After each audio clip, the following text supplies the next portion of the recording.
Bryce Miller, and this is the YourLiveEvent.com Coaches Show as presented to you by the Hillsborough Economic Development Corporation. We'll start the show off with some news in North Dakota as the NDHSAA has approved a three-class volleyball system starting in 2025. We'll sit down with Executive Director Matt Fetsch, talk about volleyball and more coming up in a few moments. Then Central Cass Volleyball head coach Dana Stansbery and alongside Mahnomen-Waubun coach Vickie Anderson will give us updates on their clubs early on in the season, and we'll go over 50 years of volleyball in the state of Minnesota with Ada-Borup-West head coach, that's Jim Lee. And we'll wrap up the program with a couple of football interviews. The Cardinals of Langdon, Area-Edmore-Munich are humming this season at 3-0. Josh Krivarchka will be coming up around the corner, and our senior spotlight comes from the Moorhead Spuds. His name is DJ Smith. We'll have a one-on-one conversation with DJ here later this hour. But first things first, here is our conversation with Matt Fetsch with the High School Activities Association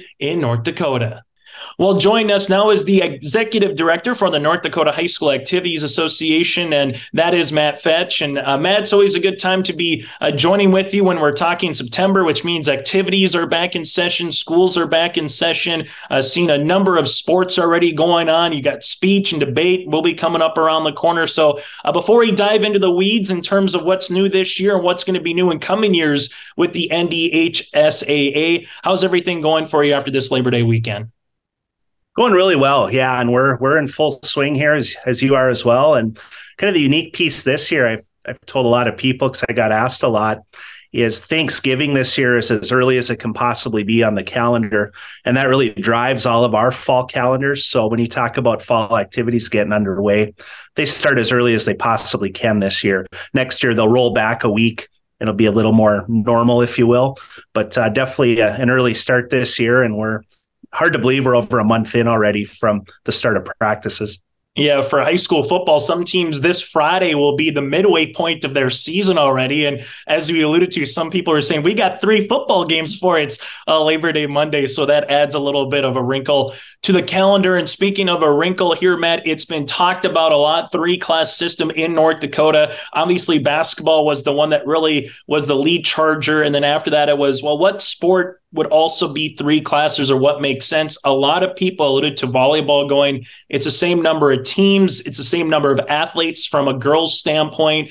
And there's an update on the 3-class system here, Matt. I'll just kind of let you take it away with it.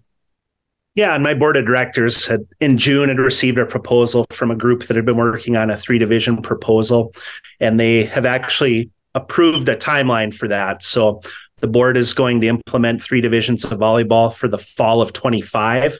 So next year, the fall of 24 will be the final year of the 2-division system. And that will allow them an opportunity to finalize things here throughout this academic year. Very similar proposal to basketball, just a lot of little things that are different and kind of big things if you put it into perspective. Just for example, a few of them. In football, most people that are fans are aware we use male enrollments only, and volleyball is a female-only sport. The question: why would you not do the same in volleyball when you're trying to get things as exact as possible? And we'll have a new television contract starting next year. That'll be tied into making sure 3 tournaments or 3 different divisions are all covered television-wise, something that our partners have done an outstanding job of in the past. And then classification committee, which will be something new this year, not only for football, but for basketball with 3 divisions and just all these different things like that. Maybe the biggest of all, state tournament schedule. If we're looking at 3 tournaments in one site, if we're in a situation where we have 2 floors, how's that going to look? Just a lot of probably major details that some would think are minor, but just a lot of things where the board really wants to put their best foot forward and try and get it right on the front side. And I think kind of tied to that, this will be the first year, 3 divisions of basketball, the first time the board's been through that process. And they'll probably learn a lot from how it goes this winter and be able to adjust things after that as well if needed. You mentioned about the timing here, Matt, which is going to be my follow-up question. Why was it important to let next year be one more year of 2 classes in volleyball, not to go until 2025? Is it because of Northern Cass and Central Cass, for example, on the eastern side of the state? I think it's been about 3 decades that they own their own volleyball tournaments, on a particular weekend. They get a bunch of really good teams together. Is it little things in terms of what venues might be or might not be available when it comes to whether it's districts or regions? So why was an extra year so important, I guess, from the High School Activities Association point of view? Yeah, I think that all ties into it. And maybe the biggest piece timeline-wise is with the athletic administrator scheduling. Volleyball typically is scheduled out, kind of like you mentioned. We're talking mid-October, everyone's schedule for the next year's finalized. And those invitational tournaments, some have been around a long time, and they're pretty sacred dates. And if there's any change needed there, I don't know if there will be, but maybe there will.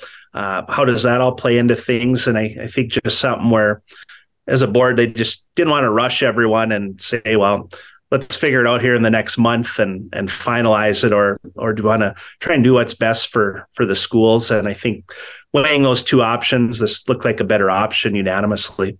Is there any particular other sport that has been talked about or is being brought up with 3 classes? Basketball, obviously, as we alluded to before, volleyball. Football, its own unique animal, where we talked 4 classes and there's been some reclassifications over just the past 5 years, decade, in terms of who plays what. But has there been any other sport, Matt, that there's been conversations of 3-class system? I'm sure there has, but really nothing formal, because last year, after the board approved the basketball edition of the 3rd division, they went through the policy, because like I said, that was the first time the addition of a classification policy had been gone through, and they tweaked it, say in the future, how would this work better for future boards, for member schools? And the biggest takeaway from that, or probably the most major change, is in order to look at adding a 3rd division, for example, there's going to be a requirement where there's 96 or more programs involved. So that really narrows down what sports would even qualify. And also, as part of that change, they narrowed it down to team sports as well, where when you look at your individual sports, I have kids that compete in individual sports, and there's a standard in each division they have to reach typically to get to a state event. However, coaches go about that, or in track and field, the specific standards which differ between A and B. So it's much more individualized. And the belief right now moving forward is that for team sports, that requirement of having 96 or more would be a requirement to add a division. So yeah, basketball obviously was huge. Volleyball was the other one that was maybe expected, and it'll probably be a little while before another one reaches that threshold. We have some very fast growing team sports. Fast pitch softball is probably the biggest one. Baseball has been growing as well over the past few years. So it's a matter of time before that discussion happens, but it's probably not something that's going to happen in the next few years.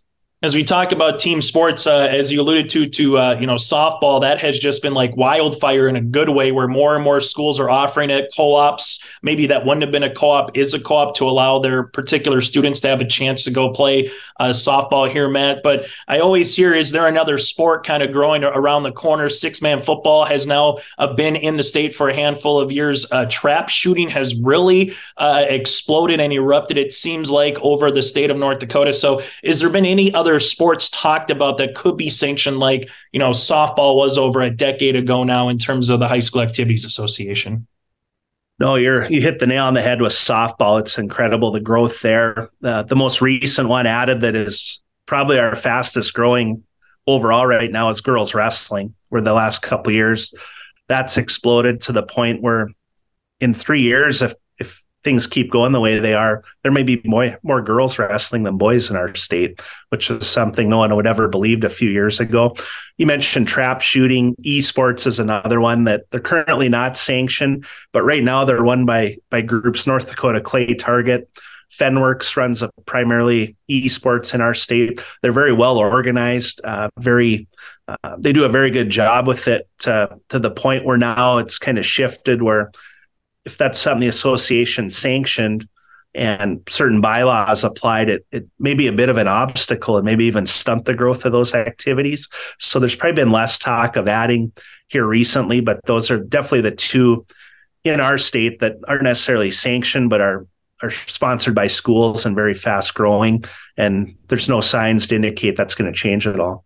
Yeah, and girls wrestling, I know the mats are going to change a little bit at the Fargo Dome for the upcoming state tournament. It's going to be fun to see, and some new classes with Central Cass going to Class A. So all that stuff will be some new things, and also something new this year with 3-class basketball. When I've talked with coaches, I know a lot of coaches would always come out and say from a Class B standpoint, geez, it is tough to get to state, right? If you have to go through your district or go through your super regionals, if you have a kid out that's sick or you just don't make a shot one night and, boom, you're done. You're unable to make it to state. Well, this year there's going to be an upcoming playing game to get to state, or an opportunity where if you maybe lose that region championship or the third place game becomes a lot more valuable, because if you win, you still have an opportunity to go to a state tournament. When you made the 3-class system for basketball, AA is not going to really change too much, but for Class A and Class B, when that got brought up, Matt, was that well received overall from, a coach's AD standpoint on saying, hey, we're going to make this game kind of like a sub-tournament game, but you still have a chance to make it to the dance, so to speak? Yeah, the state qualifier games, as we term them for the time being, overwhelmingly positive received, not only, coaches, administrators, but probably maybe more from fans than maybe anyone else as far as feedback goes, something they're really excited about. And like you said, the biggest thing that will happen, if you think of the traditional Class B region tournament format, it'll still be single elim quarterfinals like it always has been. And you're right, semifinals become, they've always been huge, but maybe even a little bit bigger. And then the third place game is going to be enormous, where that's really never been the case previously. And then obviously a region championship, only one team's advancing like always, that there is that opportunity. I think the thing people are most excited about with the format is that they'll be at one location. So for example, if you're on the eastern side of the state, the girls will be at Mayville State University on a Saturday. You'll be able to go there, watch 4 games, 2A, 2B, all 4 winners go to state, all 4 losers are done. So almost like going to watch 4 region championship games under the old format, and something, very overwhelmingly positively received, something that actually wasn't part of the original proposal when it came to the board, but over like we talked about with volleyball, how there'll be some tweaks moving forward. That was probably the most major tweak made. And like I said, maybe the most positive piece of it moving forward as well. Is this something, when you talk about tweaks, Matt, it's not just a one size fits all and it's here's the plan and it's done. You're always going to be making tweaks throughout the year. Is that state qualifying game ever going to change between regions, or is it going to stay mainly with travel on the eastern side, western side when it comes to that state qualifying match, for years to come, Matt? Yeah, it's a great question. And I don't know that anyone has the answer. Like, we haven't even gone through it yet. So once we do, we'll look through it. But anything's subject to change. You look at football. 1997 was the first fall that North Dakota went from 3 divisions of football to 4. And you go back those, we're getting close to 30 years, which is crazy.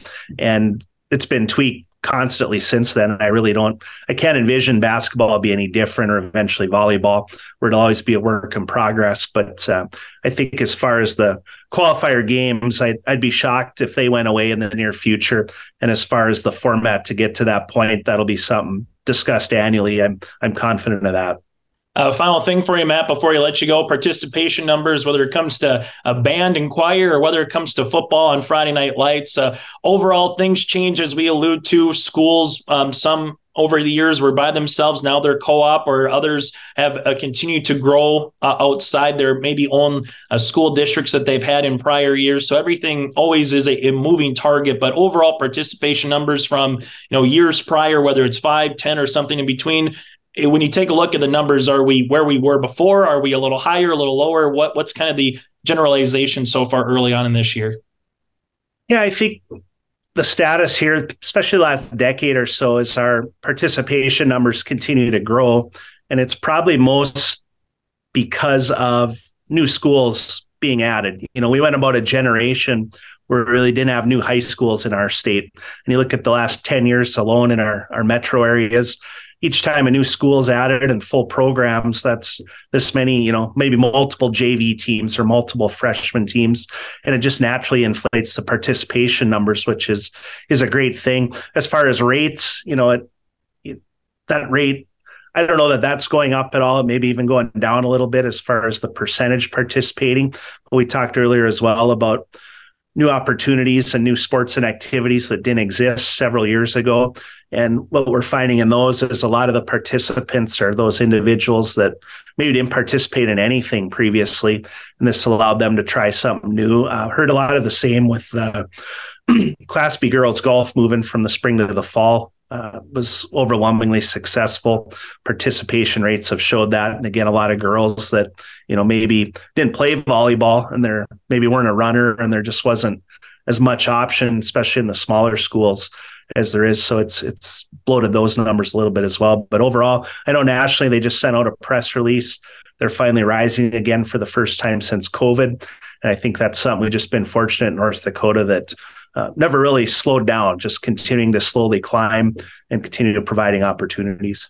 And you mentioned a new school, Minot North. I know people have been talking about it from fans going, when is Minot going to eventually split? And here we go with the Magi coming up here in Minot North in future years as well. Very similar to Cheyenne, Horace, for example, on the West Fargo side of things on the eastern side. Matt, as always, thanks so much for your time. Enjoy the upcoming fall, winter, and I know we'll be talking more about the 3-class volleyball system as well once we get a little bit more information throughout the coming months. Yeah, appreciate the opportunity. Always good to visit, Chase. Hey growers, when working on your water management solutions, call Chad's Excavating out of Mayville. They are your water management contractor, helping you with tile drainage plans, service drainage plans, or both. Remember, water management is a lifetime investment. Call Chad 701-430-0182 to get your water problem solved. For more information, follow Chad's Excavating on Facebook. For tile drainage and service plans, call 701-430-0182. Chad's Excavating out of Mayville, helping farmers grow. Do you want that new boat? Are you building onto your home? Maybe you want the new camper or ATV. Dakota Heritage Bank can help you. This is Dustin Nagel, president at Dakota Heritage Bank Hillsboro location. You can visit with me or our other loan officers to help with loans and lines of credit from Dakota Heritage Bank. We are serving you with locations in North Dakota and Northwest Minnesota. Dakota Heritage Bank offers financial services you expect with a local perspective. dhbanknd.com. Dakota Heritage Bank, Equal Housing Lender, member FDIC. There's more at 104. Hillsboro, North Dakota has everything you need on your next road trip. Food, fuel, fun, and family-friendly activities. Stop by and fill up your tank or grab a bite to eat. Have a blast at Goose River Golf Club, the swimming pool, or one of our beautiful parks. There's even ice skating and cross-country skiing. Take in the sights or stay the night so you don't miss a thing. Experience Hillsboro and see why there's more at 104. Let's head back to the volleyball court now, where Vickie Anderson and Jim Lee will join the program shortly. But here's our one-on-one conversation with Central Cass Volleyball.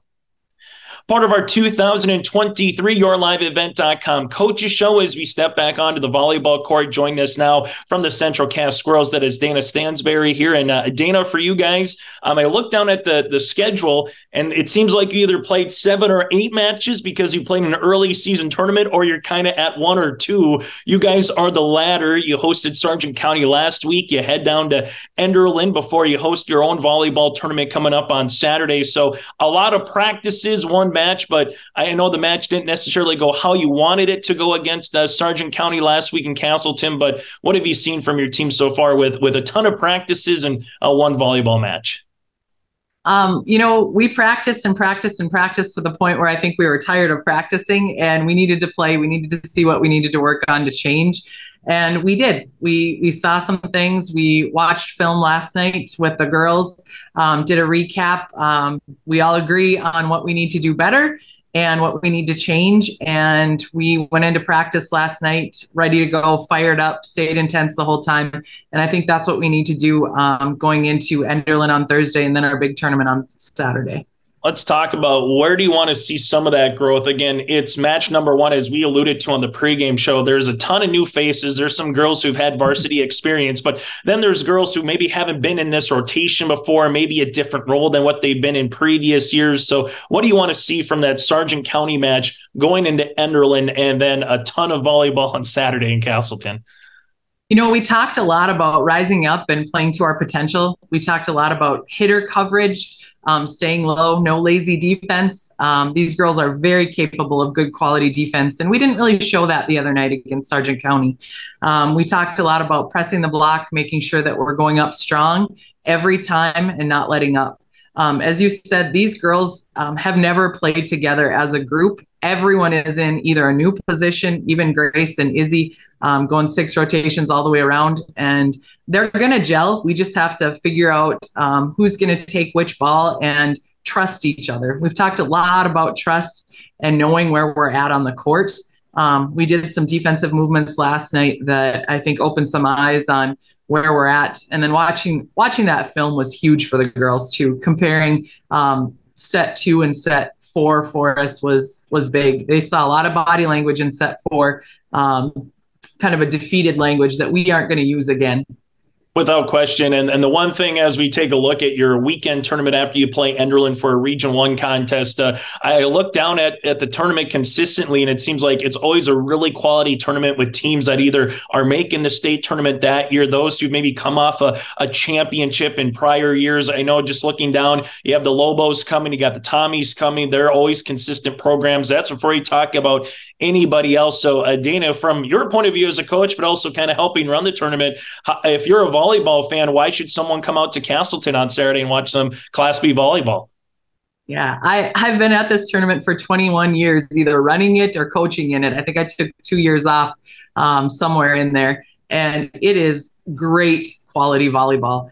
You watch the teams from pool play to the end of the day, and the level of play just increases as we go. Everyone's early in their season, and you get to see that progress throughout the day that is super fun to watch. We have even Oaks, our Redeemers, Grafton. We've got teams from all over the state coming out, and it makes for a great day of volleyball. And as you take a look at your squad here, still early on in the season, but someone who I thought had a really nice match was Izzy Thompson. Obviously, you could tell, as you alluded to earlier in the interview, someone who has that big game varsity experience a little bit. Once she gets going, she can be a menace on the court for opposing defenses. So what does Izzy bring to this year's Central Cass Club? There's 3 things that there's more than 3 things that I love about Izzy. She's a great kid all around, but on the volleyball court, she is scrappy. She doesn't let the ball drop, and she's going after everything. And in that left, even when she's in the left back or the left front, I know I can count on her to go get the ball and pick it up. The other thing she does a nice job on is she mixes up her options when she's hitting, something we're going to work on in practice again today, just, working on that line shot, the cut shots, and those straight up outside angles. And then there's this presence that she brings.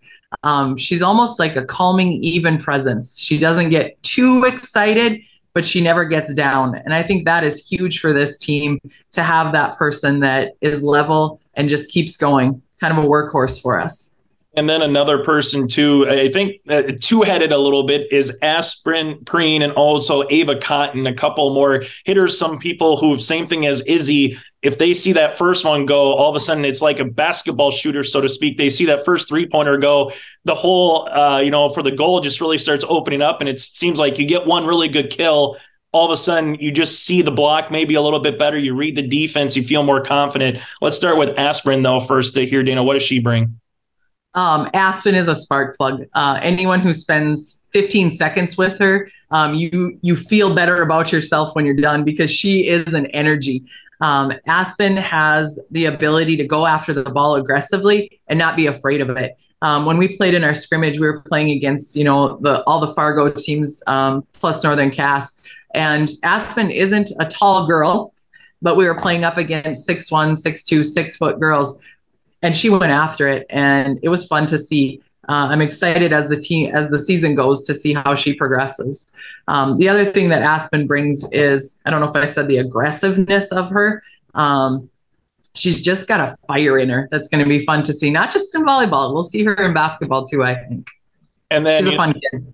And then with Ava too, I mean, I'm sure everyone's like, there's another Cotton for crying out loud in Canton for a while. You know, you roll on through and, you know, you're seeing them, her sisters are playing at the next level, and they had really quality years no matter what sport that they played at Castleton. It seemed like they were knocking on the doors, all region kids. And if they were that, they were all state kids. So Ava's got a lot of big sisters, literally and figuratively, to look up to. But when you see her on the court, you kind of see a little bit of that Cotton name and how she moves and how she attacks the volleyball. What is she going to bring to this year's club? You know, first pass set kill was Ava. Ava put the ball down right away for us in that first set. First point was all her. She went after it. And if you watched her body language after that kill, it's a Cotton language. It's excitement. She is also another even player. One of the things that I love about Ava is she can make a mistake and we keep going. She might look for a little advice, but she's ready to go right away again. And I love that about her.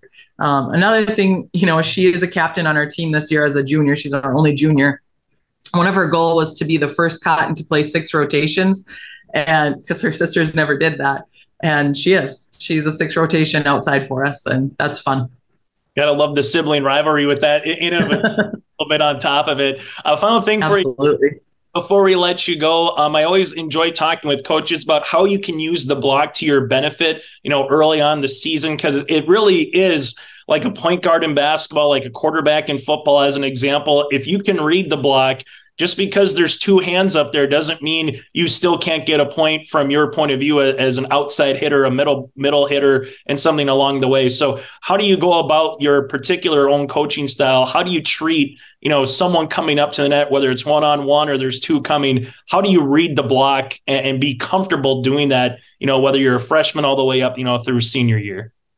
Yeah, interestingly enough, I don't know if you read my practice plan for today, but that's what we're doing. We've got some different drills we're working, just focused on seeing what you see, knowing how to tool, how to swipe. We did it probably 3 or 4 times right away, and I think we frustrated Sargent County a couple of times where we tooled them and used their block. Timing's a big piece too. Going up hard isn't always the best option. Rolling over, just looking at the options and what we see going up. And I think a big part plays in is just film, watching to see who we're going to see at the net, and then showing it to the girls so they know what they're going to be up against. They know what to do with. Thanks so much for your time. Best of luck against Enderlin coming up down in Enderlin on Thursday. Quick turnaround. It always is fun, though. The Volley in the Valley tournament coming up in Castleton, and we'll see you down the line. All right. Thanks, Chase. Nice to talk to you. Hillsborough Economic Development Committee provides information and a support for small businesses. Experience Hillsborough. More at 104.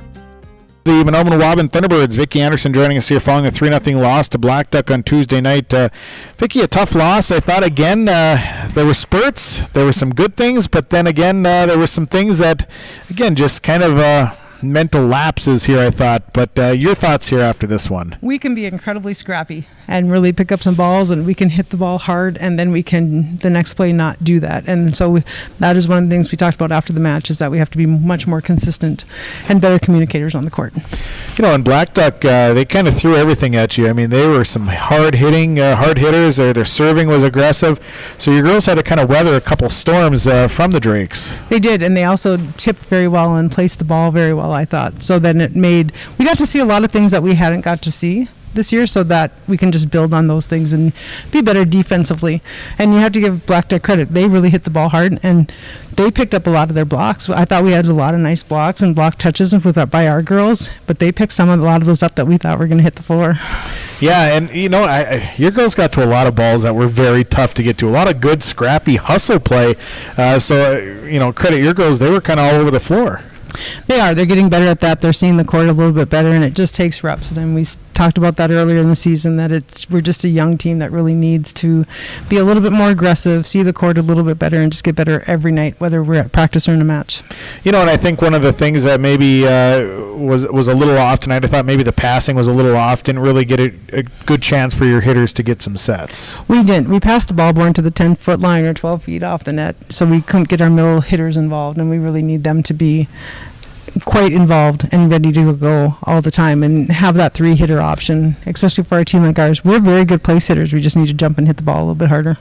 There's progress being made, though, and I think it's a third match, and there's progress. Oh, it is. I think we get better every night out, and I think we talk about a lot of the strategy behind the game, and we just need to get better at those little things. And once those start to fall in place and we can put 6 or 7 of those plays together rather than 2 or 3, I think that's going to change the outcome of quite a few of our matches.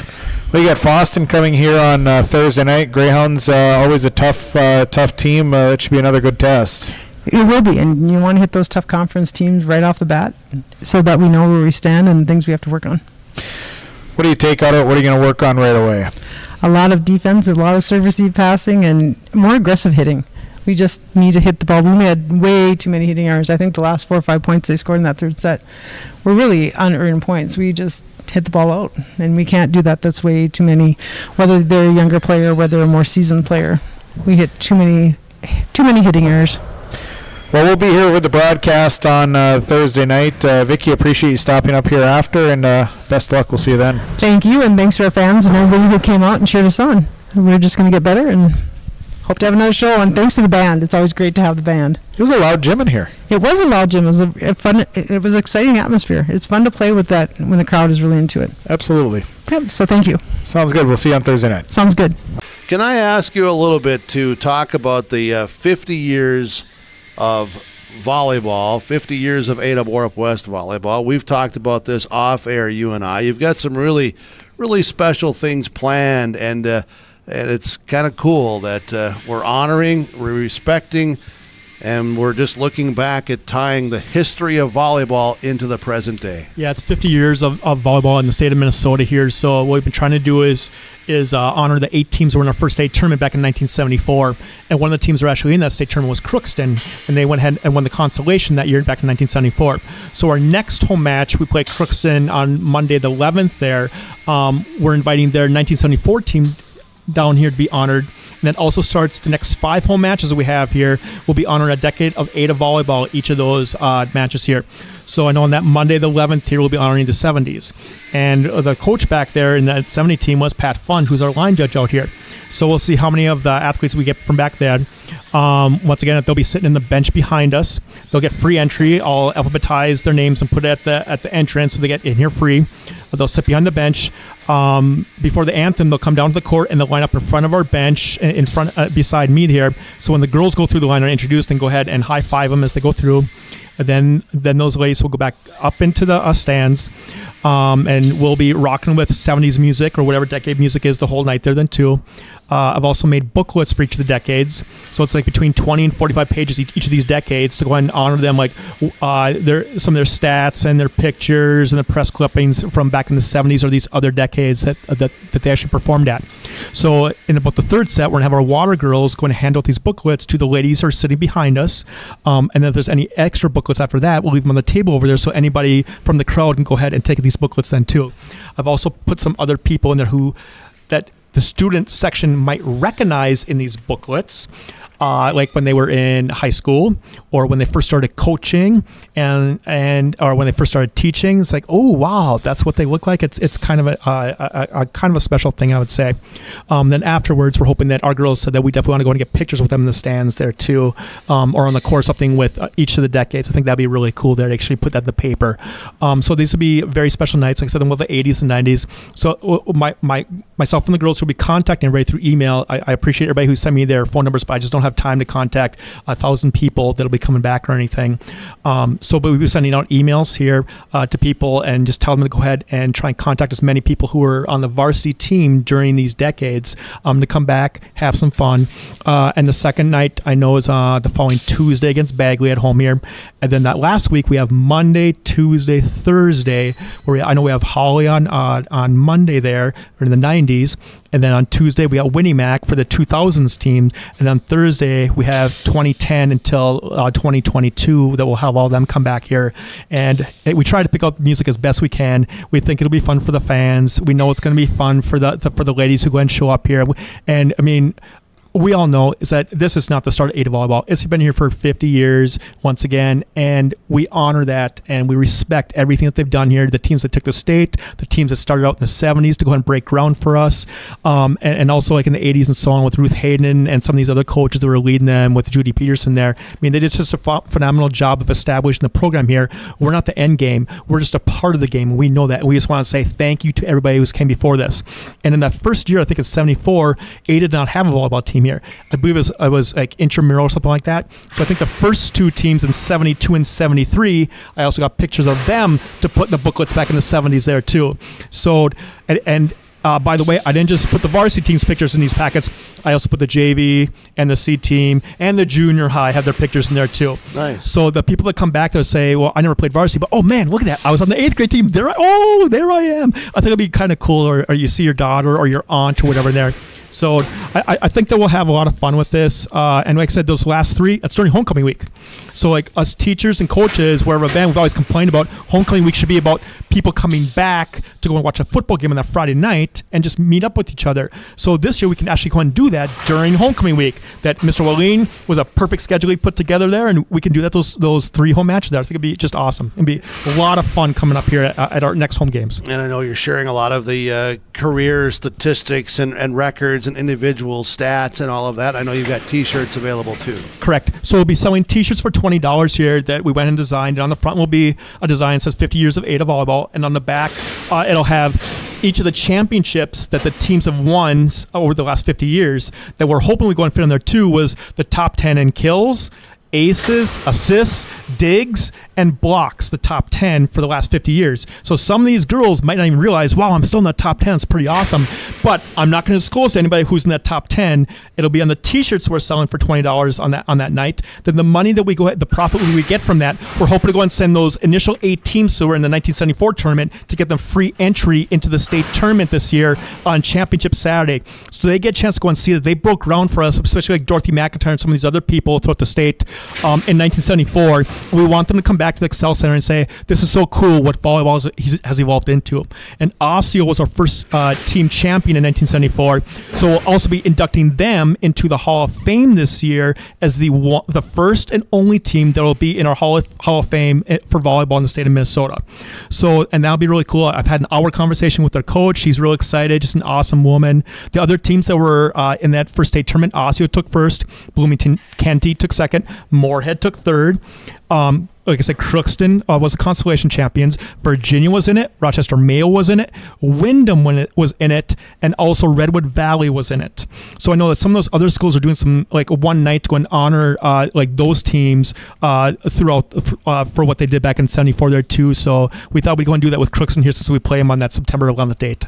Yeah, a lot of fun. This brings back a lot of great memories for this old broadcast guy. And also, I do want to make mention that it's not only the homecoming week and welcome back, but that final event night on the 28th of September, that is the Thursday of the Friday football game in the Hall of Fame weekend. Correct. Here at Ada-Borup-West. So a big week, big weekend. Yes. So, I mean, some people want to come back for that Thursday night match and then go ahead and stay for the Friday night football game against LPA there, and plus the Hall of Fame festivities. This is a genuine homecoming week that we have here. Plus, we got the parade. We have some other people at the parade. I think this will be a blast. And you know, the radio station's going to be all over this. We'll probably be interviewing some of the athletes from back during these decades here, too. I think it's going to be just a whale of a time. I mean, I see these names and stuff in these records.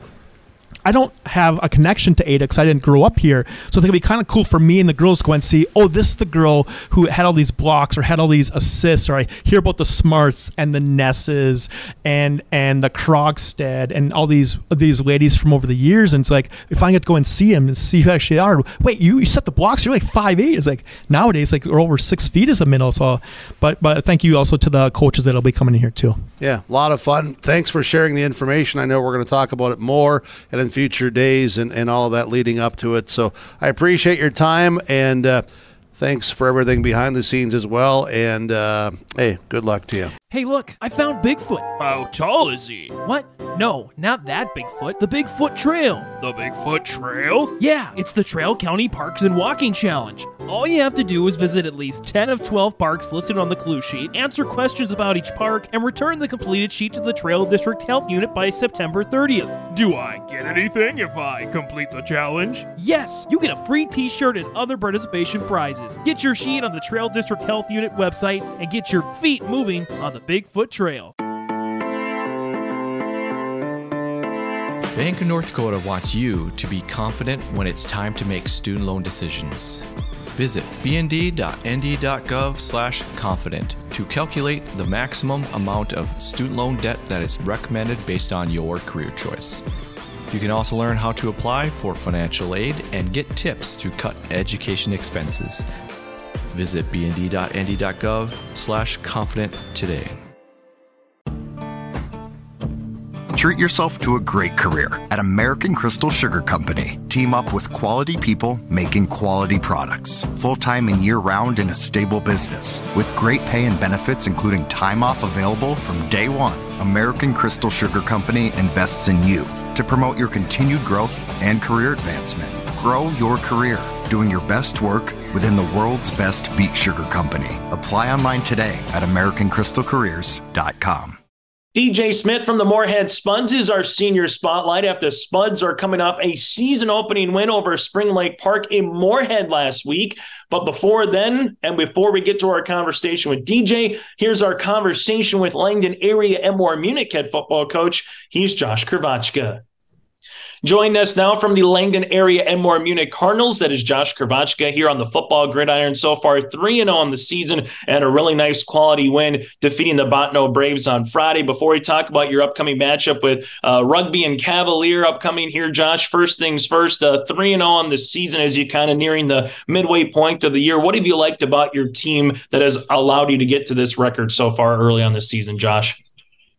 Yeah, I mean, coming into the year, we knew it set up where we play 3 straight home games, which we thought was nice. And we felt like we played 3 really good quarterbacks to start the year. We started with the Lundeen kid from Mount Ryan, and then the Thorson kid from Harvey, and then the Hare kid from Botno, all kind of all-state type kids, whether they're quarterbacks or DBs. So, but the great thing that we've seen is if you feel like our kids have played better defensively every game, just getting after their quarterback, understanding different concepts that they're trying to do. So, that's a big positive for us. And then offensively, we feel like we have a really good quarterback in Race Worley for us, that he's kind of the catalyst to our engine, that, we got some good athletes on the outside that we get the ball to and like to get them in space. But the biggest improvement that we've seen is our offense and defensive lines have been pretty good this year. And if we can protect our quarterback, we feel like, we can play with anybody in the state. And so far we've done that. Yeah, without question, a nice start to this season. You mentioned about defense. I was looking down earlier, 32 points through 3 games. So when your defense can allow roughly, 10 points or less in a game, your offense doesn't have to feel like they have to go out and score a touchdown every time. Battle of field position sometimes is just as nice, or converting on third downs when you need to, Josh. So what have you liked, though, specifically on that defensive side through 3 games against 3 quality quarterbacks, as you mentioned?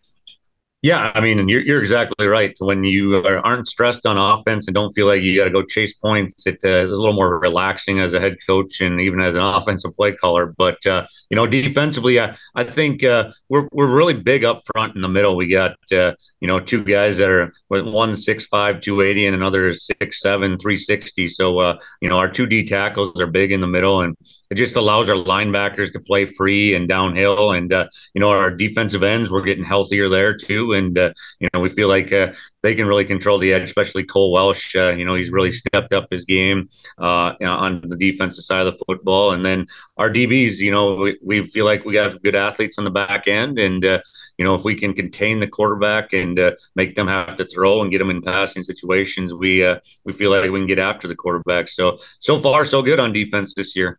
On the offensive side, you and I were chatting a little bit before we got going on this interview, and you obviously mentioned Race already having a really nice season at the QB spot, but you mentioned that wide receiver group, that you got a couple of guys out there where you get the ball in space on any given night. Someone could have the bigger game, but you have depth, you have quality right there. What makes those guys on the outside just so for your team this year maybe be the catalyst offensively a little bit, on a Friday night?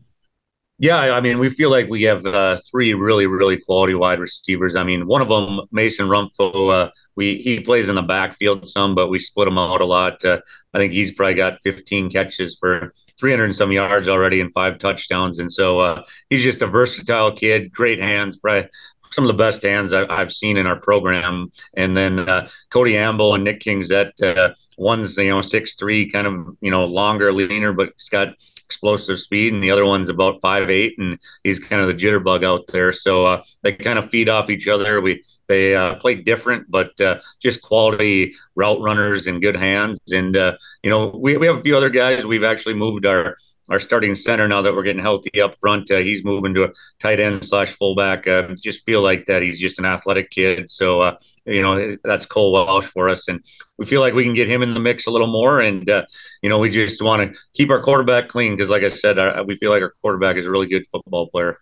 What breeds success through success in Langdon? Obviously, you look on specifically on the boys' side. You're just coming off a state baseball tournament. You've been there the last handful of seasons. Football, everyone remembers the run from 2017 to 2020. Getting to the Fargo Dome, winning some state championships, and you see this in a number of sports as well, Josh. But what breeds success up in Langdon to where you look down and you say, okay, here's Langdon again. They're in the playoffs in some type of a sport, and they're having a chance to contend for a state title. What's the secret sauce up there? Well, I mean, the biggest thing is the kids have really bought into, they understand that they got to work hard. And, especially in the sport of football, they take a lot of pride in it. They put a lot of time in the summer doing different things, whether it be in the weight room or even out on the field. So the kids just understand that they don't want to be the group that, is kind of the letdown type group. They put their time in, they work hard, and obviously you got to have good athletes. So we've had some pretty good athletes around here, and hopefully it keeps on coming through the pipeline. That's for sure. And you're at the about midway point of the season. So you get through fall camp, you get through the first couple of games, kids go back into school. What is the month of September like for a football coach? Because you got a couple of wins. Some years you're trying to get into the playoffs knowing, okay, we got to win on this Friday night. That helps us, try to get at least a top 4 seed. Other years you have a nice start as you had this year. You still want to win all the contests and games in front of you to get to your highest point as you can once postseason comes. But what's it like for football coaches once you get distractions again with schoolwork and everything else? Maybe you got to do some stuff for a part-time job on the side. What's it like for you as a coach here, Josh? Yeah, I mean, it's kind of weird that we've already played 3 games and it's just Labor Day, but that's part of the schedule this year. But it's I enjoy it. I mean, I love doing it. I love working with the kids. But I will say that every day it seems like that's something new, and whether it be good, bad, or indifferent, there's always something that comes up when you're dealing with 15 through 18-year-old kids, especially in the sport of football, because whether you got a kid going to the doctor, or he's texting you this or that, or you got a kid doing this in class. I mean, so you're always hearing stuff. Every day is new, but I enjoy it. I feel like we have really good kids, and they're just trying to grow up and be better young men, and so it's a fun experience, that's for sure. Taking a look ahead with Rugby and Cavalier for the first 2 games on your schedule next, traveling to Rugby and then going up against Cavalier squad, which you haven't really had to deal with in football in terms of 11-man because they've been 9, you've been 11 for quite some time. But at the end of the day, whether it's short term or whether it's, the next 3, 4, 5 games in the regular season here, Josh, what do you want to see from your team continue to develop and continue to grow throughout the season? What's 1 or 2 areas that you want to see a little bit more growth from? Yeah, I mean, obviously, like we stress to the kids, we want to keep getting better, each and every day. But, I think defensively, we took a big step forward this past week, but I still feel like we can grow and develop there. Just being physical on the defensive side of the football, kind of establishing an identity there. And then, offensively, we haven't turned the ball over much, but we had a few turnovers, and we stress that we want to take care of the ball, because you get into the playoffs, the bigger games, that can't happen, and those are some main things that we want to keep stressing to our team that we do, and we keep getting better each day. Josh, thanks so much for your time. Best of luck throughout this season and going to the geographical center of North Dakota, and also, I shouldn't say North Dakota, North America coming up here on Friday night as well. All right. Thanks a lot, Chase. Perfect.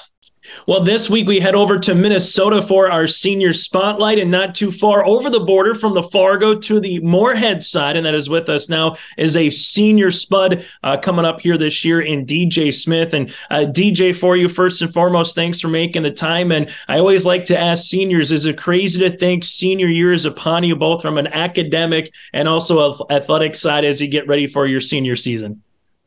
Yeah, it is kind of crazy. I feel like these 4 years flew by, honestly. For you a little bit here on the football side, what are some expectations as you kind of get into season? We'll talk a little bit more about your team in a moment, but what are some things that you want to bring to this year's team after a really good playoff push last year in October? I feel like we got all the pieces to just get back to where we were last year too. So I got high expectations for this team this year. What does it mean for you if someone asks, what does it mean to be a spud, whether it's a football, whether it's any other sport or just in the classroom, DJ, what does it mean to be a spud? I feel like as a spud, we have, it's like one big family. I mean, all the guys, we all love each other and we all work hard every day. So when somebody asks me that, I mean, I wouldn't want to be anything else besides a spud. So, yeah. Take us through the recruiting process. You're going through it right now, trying to determine what your future is going to be a year from now. But what's it like from your point of view for someone who's younger than you, maybe asking you questions? Hey, DJ, what's it like getting letters from coaches or going on campus visits, stuff of that nature? How's everything been for you in the recruiting process? Yeah, well, the recruiting process it's been long. And like when I have kids ask me about it, I always remember like when I was little, I was asking the upperclassmen about it because I wanted to be where they were one day. So I always just try to help them out, let them know like just little tips and tricks on like what to use to talk to coaches and like everything. But recruiting process has been treating me well. I'm undecided right now, so yeah. Take us through it a little bit too here, DJ. What's something you want to study whenever you figure out what particular college, university that you want to go to? But what's something in the classroom? What is something once you're done with the Moorhead High side of your area for academics? What's something you want to study in college? Yeah, I've been really interested in business and marketing. Somewhere in that field, I think I belong there. Take us through business and marketing. What just makes it the right fit for you? What do you enjoy most about it in terms of what have you studied a little bit so far? Well, I've just taken some classes in high school that I really done good at and enjoyed, like about business and sports marketing.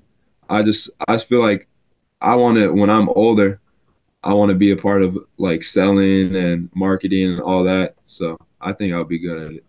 If favorite sports memory of all time, DJ, if I say, what is your favorite one up to this point in your career, or maybe one as a fan with family and friends, what's one or two that come to mind for you?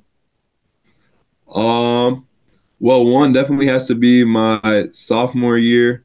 We made it to we won section finals for basketball, and we got to play in the Minnesota Timberwolves stadium. That was pretty crazy. As a sophomore too, I didn't really play that much, but it was cool. It was cool being along for the trip. And then following year for football, we won sections, and then we got to make it to state. But sadly, we didn't make it to US Bank, but it was still a fun experience with the guys. And you're also on the basketball court, also track. What's one of your favorite events in track that you run? Is there one that you enjoy more than the others? Yeah, I would say my favorite event is the 200. Just because I like to stride it out at the end, hopefully pass a couple kids along the way. For basketball this year too, DJ, going to have a shot clock. Do you think that's going to add another dynamic, or is it going to be with your style of play, maybe not add too much from what a normal basketball game is going to be for you? It definitely will be different. Our coach has talked about it a lot this summer about how we'll play different this year. So I'm excited to see how that changes things. Take us back through, you kind of alluded to it on the recruiting part, DJ, but if someone just any words of wisdom or advice from someone who's, an 8th grader, a freshman, someone who's chomping at the bit to be a varsity player or have an opportunity to play, within a program, JV, varsity? What would be some words of advice that you'd like to pass down to that kind of next generation coming up? Yeah, I would just say keep working hard. Even when there's people in front of you, just learn from them. Learn how to get better. Because even when I was like younger, I had people playing over me that I knew that I was better than, and I just had to show the coaches that, like, hey, I belong on the field. And then I worked hard enough and I got on the field. What do you enjoy most about being a wide receiver with Kevin Feeney, that coaching staff? What do you enjoy most about that position for Moorhead? I mean, I love being a wide receiver. Coach Yanni has really taught me well along the years. Coach Feeney too. All the coaches have helped me a lot. I had a couple. Gavin Quaid was my quarterback last year. Now we got a new quarterback this year, and my connection with the quarterbacks has never been bad. So I really like being a wide receiver too. All right, final thing on the wide receiver side and final question for you, DJ. Favorite route to run? I'm not trying to, put anything on the defensive game plan for you on what you like to do, but everyone has a certain jump shot that they like in basketball, or again, 200 more than 100 in track and field. So what's a route or two that you enjoy most running when you get that opportunity on 7-on-7 drills, or, once it gets to Friday Night Lights? Yeah, I'll definitely say any deep route. I'm really a deep route guy. I can just go up and get the ball. I'd say any deep route is my favorite route. I like it. DJ, thanks so much for your time. Best of luck your senior season here in Moorhead and moving forward with your future endeavors a year from now. Thank you. That does it for the YourLiveEvent.com Coaches Show. Join us every Wednesday night at 7, brought to you in part by our friends at the Hillsborough Economic Development Corporation. And if you missed any shows throughout the last couple of weeks, go online again to YourLiveEvent.com or subscribe to our YouTube page by simply searching Your Live Event. Until next Wednesday night, have a great upcoming week.